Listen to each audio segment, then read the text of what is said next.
Sir Richard Burton, Pilgrimage to Medina and Mecca. 1. The Pilgrim Ship.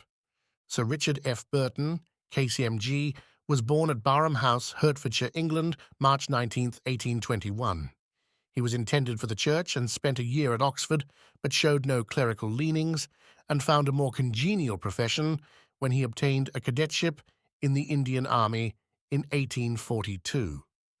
During the next few years, he acquired an extraordinary knowledge of Mohammedan usages and languages that was afterwards to serve him in good stead.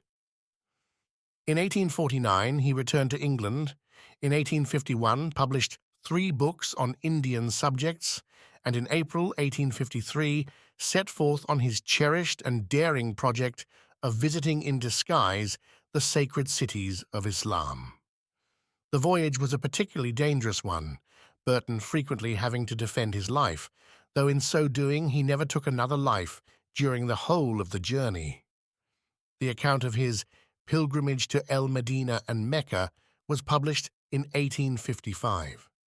Afterwards, he traveled in Somaliland, Central Africa, North and South America, and elsewhere, and unfailingly published books on his journeys. He died at Trieste on October 20, 1890. Early in the morning of April 4, 1853, a Persian prince embarked at Southampton for Alexandria.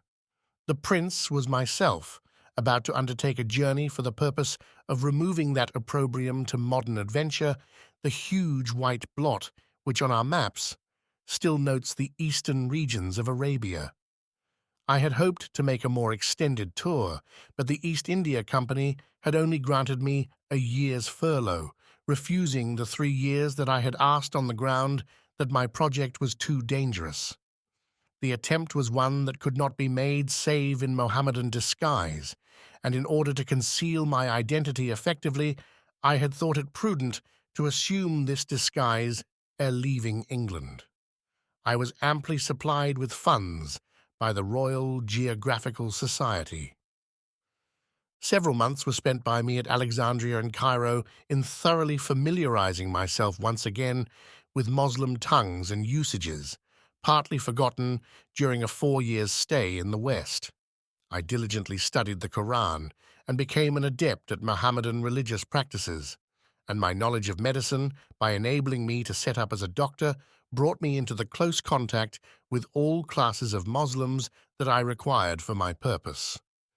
I soon dropped the character of a Persian for that of a wandering dervish, but afterwards a still more convenient disguise occurred to me, and I visited Medina and Mecca as an Afghan Pathan who had been educated at Rangoon.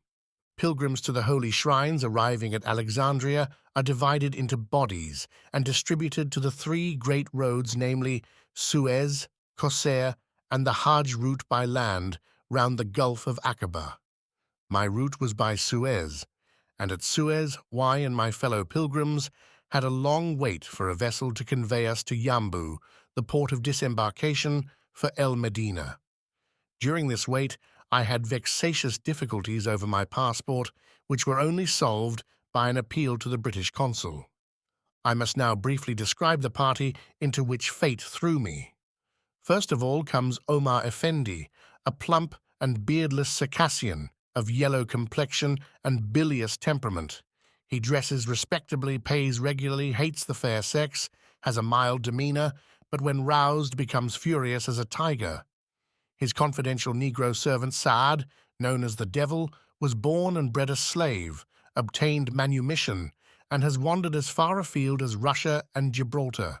He is the pure African, merry at one moment and sulky at another, affectionate and abusive, reckless and crafty, quarrelsome and unscrupulous to the last degree. Sheikh Hamid el-Laman of El-Medina is a perfect specimen of the town Arab.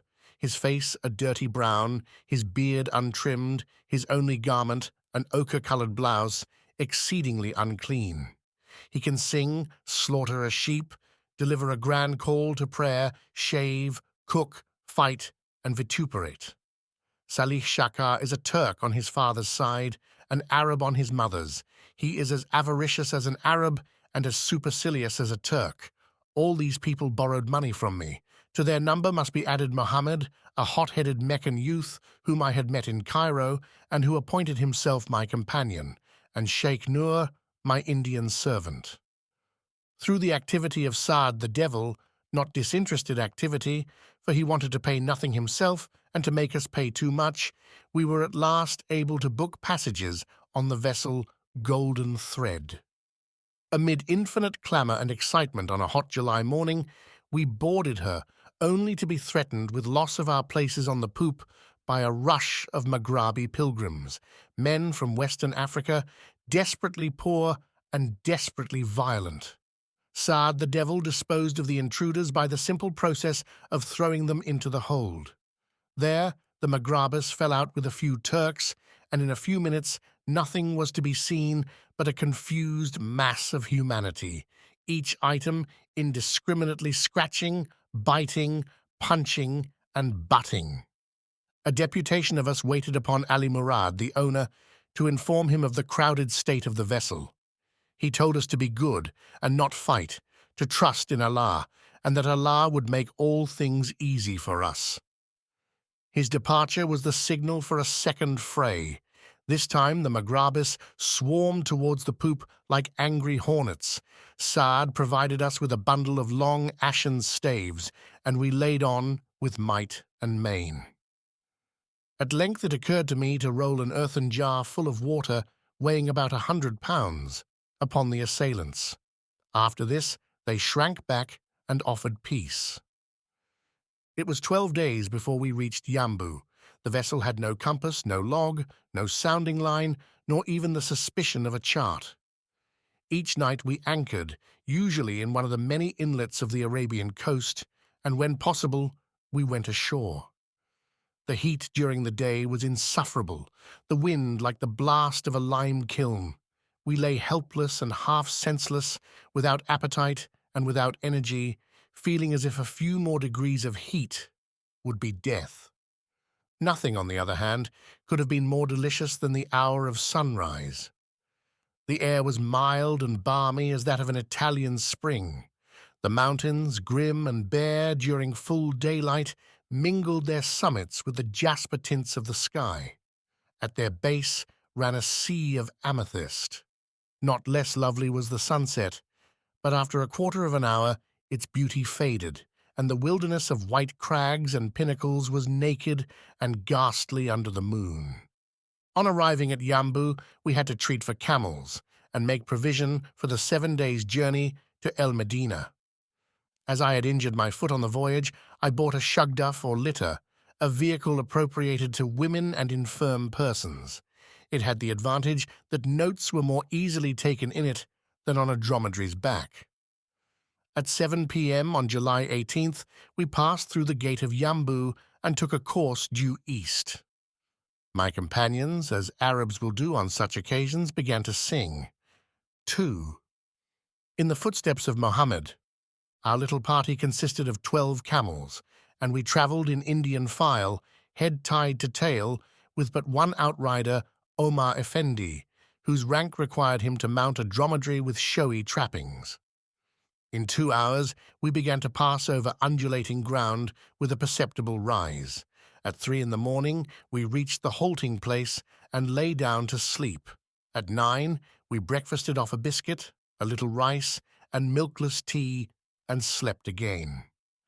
Dinner, consisting chiefly of boiled rice with clarified butter, was at 2, and at 3 we were ready to start. Towards sunset there was a cry of thieves, which created vast confusion. But the thieves were only half a dozen in number, and fled when a few bullets were sent in their direction. Next day, we travelled through a country fantastic in its desolation, a mass of huge hills, barren plains, and desert vales. The 3rd day was spent uncomfortably at El Hamra, a miserable collection of hovels made of unbaked brick and mud. It was reported that Saad, the great robber chief, was in the field, and there was consequently danger that our march would be delayed. The power of this ruffian is a standing proof of the imbecility of the Turkish government. The Holy Land of El Hejaz drains off Turkish gold and blood in abundance, and the lords of the country hold in it a contemptible position. If they catch a thief, they dare not hang him. They must pay blackmail and yet be shot at in every pass. They affect superiority over the Arabs, hate them, and are despised by them. Happily, we were overtaken at El Hamra by a Meccan caravan, which had influence to procure a military escort, so we were able to proceed with no serious hindrance to Bir Abbas. In the evening of our first melancholy day at this hot, sandy, barren spot, firearms were heard in the distance, betokening an engagement between the troops and the Bedouins. It was not until the following night that we were allowed to start. At dawn, we entered an ill-famed gorge called the Pilgrim's Pass. Presently, thin blue curls of smoke rose from the cliffs on the left, and there rang out the sharp cracks of the hillmen's matchlocks. From their perches on the rocks, they fired upon us with perfect comfort and no danger to themselves, aiming chiefly at our Albanian escort. We had nothing to do but blaze away as much powder and veil ourselves in as much smoke as possible.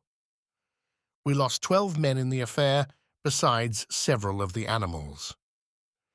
We journeyed on through desolate mountain country, all of my companions in the worst of tempers. I spent a whole day trying to recover from Saad the Devil the money I had lent him at Suez. Ultimately, he flung the money down before me without a word, but I had been right in my persistence. Had I not forced him to repay me, he would have asked for more. At last, after an abominably bad night's travelling, we climbed up a flight of huge steps cut in black basalt.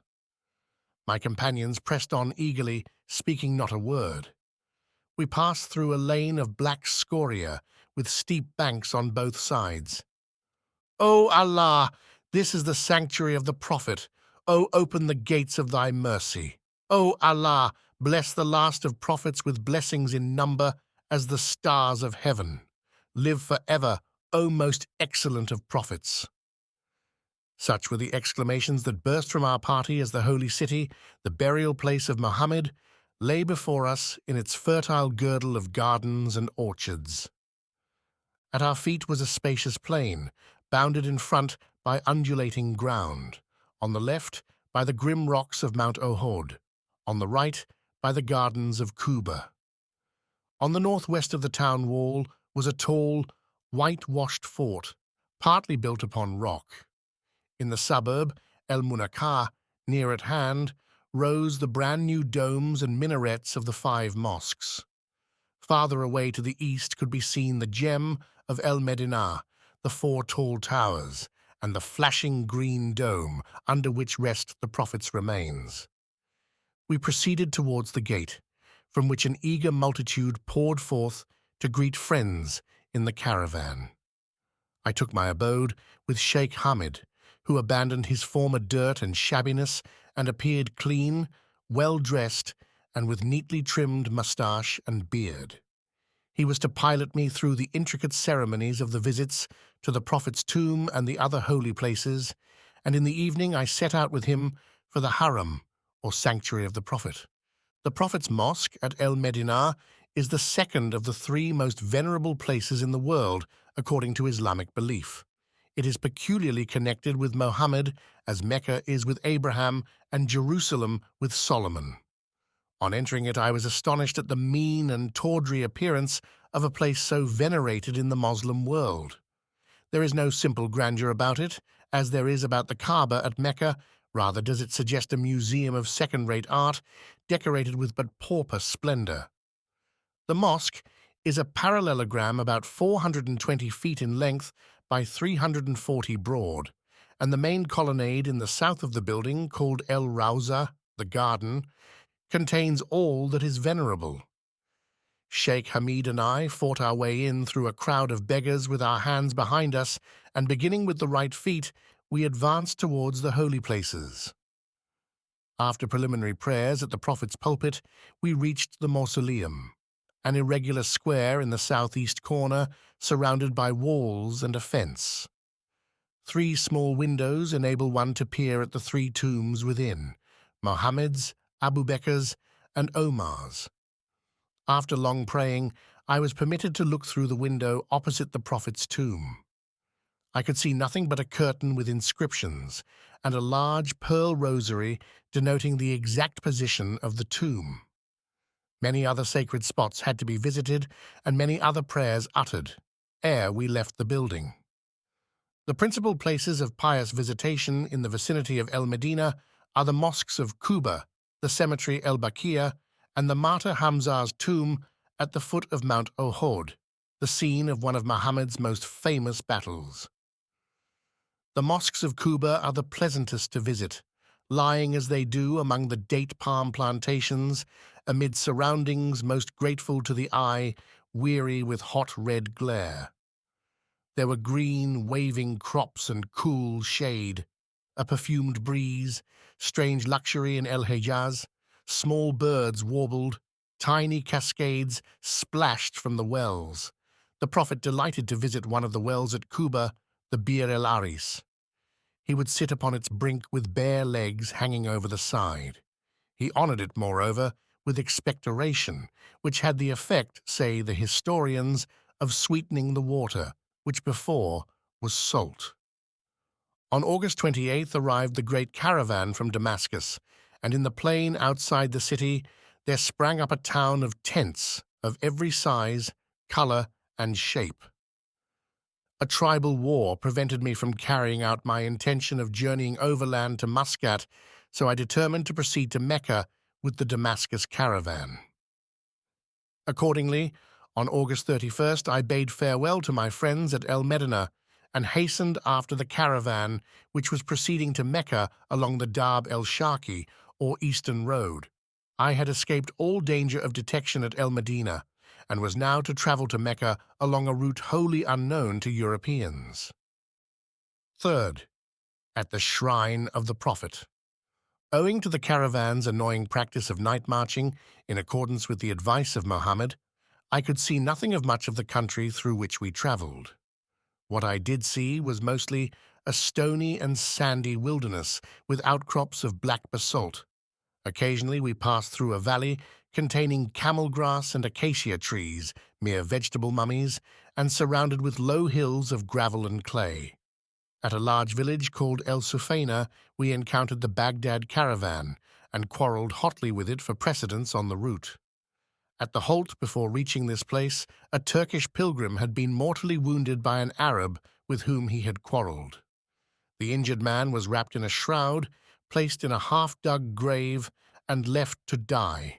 This horrible fate, I learnt, often befalls poor and solitary pilgrims whom illness or accident incapacitates from proceeding.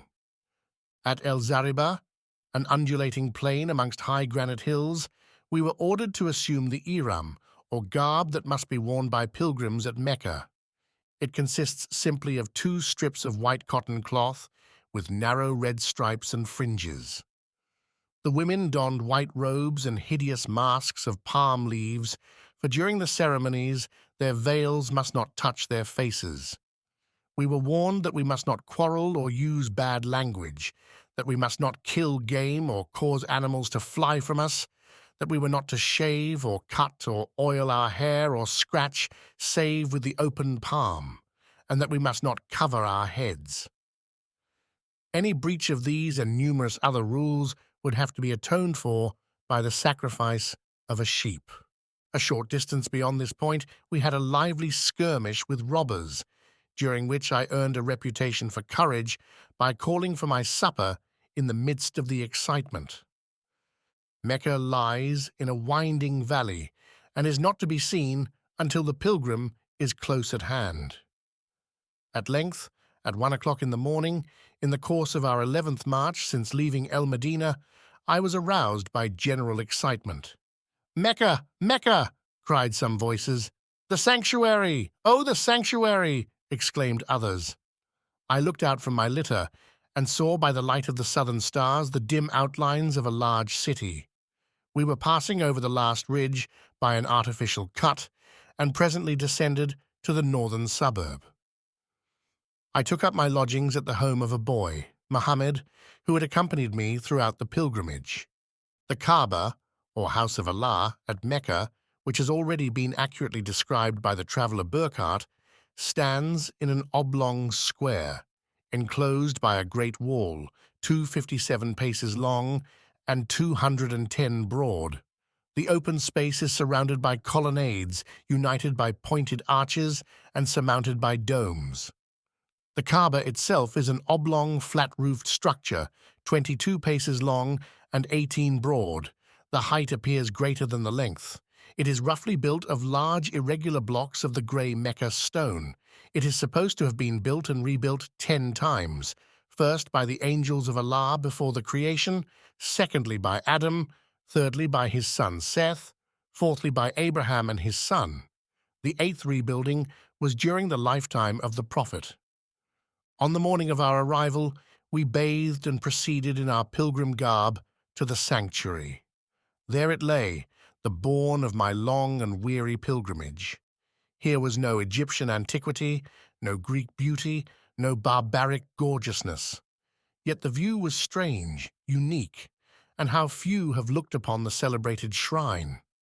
I may truly say that of all the worshippers there, not one felt for the moment a deeper emotion than did the Haji from the far north.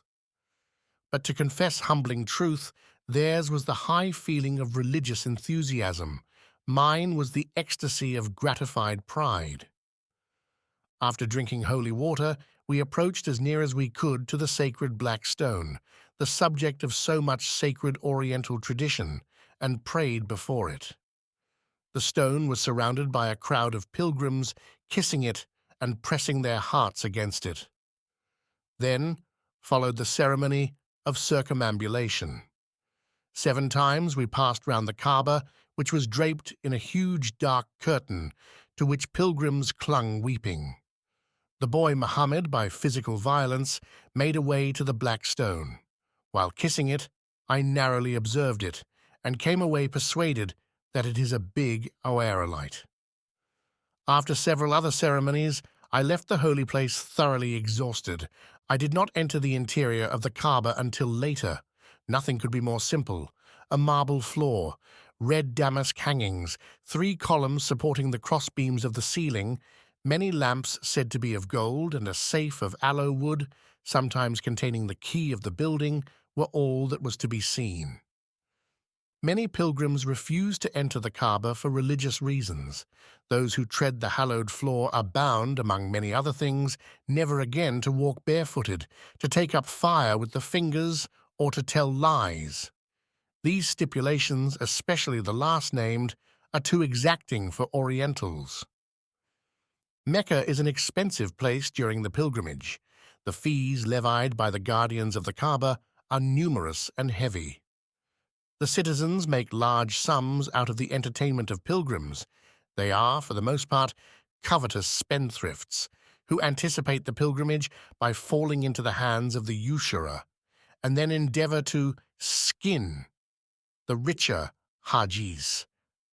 On September 12th, we set forth for the ceremonies at Mount Arafat, where Adam rejoined Eve after the fall, and where he was instructed by the Archangel Gabriel to erect a house of prayer. At least 50,000 pilgrims were encamped at the foot of the holy mountain. On the day after our arrival, we climbed to the sacred spots, and in the afternoon a sermon was preached on the mountain, which I did not hear, being engaged, let me confess, in a flirtation with a fair Meccan. At length, the preacher gave the signal to depart, and everyone hurried away with might and main. The plain bristled with tent pegs, litters were crushed, pedestrians trampled, and camels overthrown. Single combats with sticks and other weapons took place. Briefly, it was a state of chaotic confusion. Next day was performed at Muna, on the way back to Mecca, the ceremony of stoning the Shaitan el-Kabir, or Great Devil, who is represented by a dwarf buttress placed against a rough wall of stones. The buttress was surrounded by a swarm of pilgrims, mounted and on foot, eager to get as near to the Great Devil as possible. I found myself under the stomach of a fallen dromedary and had great difficulty in extricating myself. the boy Mohammed emerged from the tumult with a bleeding nose. Schooled by adversity, we bided our time ere approaching to cast the 7 stones required by the ceremonial. At Muna, sheep were sacrificed by those pilgrims who, like myself, had committed breaches of the rules. Literally, the land stank. 5 or 6,000 animals were slain and cut up in this devil's punch bowl. I leave the reader to imagine the rest. When I had completed El Umrah, or the little pilgrimage, a comparatively simple addition to the other ceremonies, I deemed it expedient to leave Mecca. The danger of detection was constantly before me, for had my disguise been penetrated, even although the authorities had been willing to protect me, I should certainly have been slain by indignant devotees. Issuing from Mecca into the open plain, I felt a thrill of pleasure, such pleasure as only the captive delivered from his dungeon can experience. At dawn the next morning, September 23rd, we sighted the maritime plain of Jeddah, situated 44 miles distant from Mecca. Worn out with fatigue, I embarked on a vessel of the Bombay Steam Navigation Company, received the greatest kindness from the officers. I had revealed my identity to the British consul at Jeddah, and in due time arrived at Suez.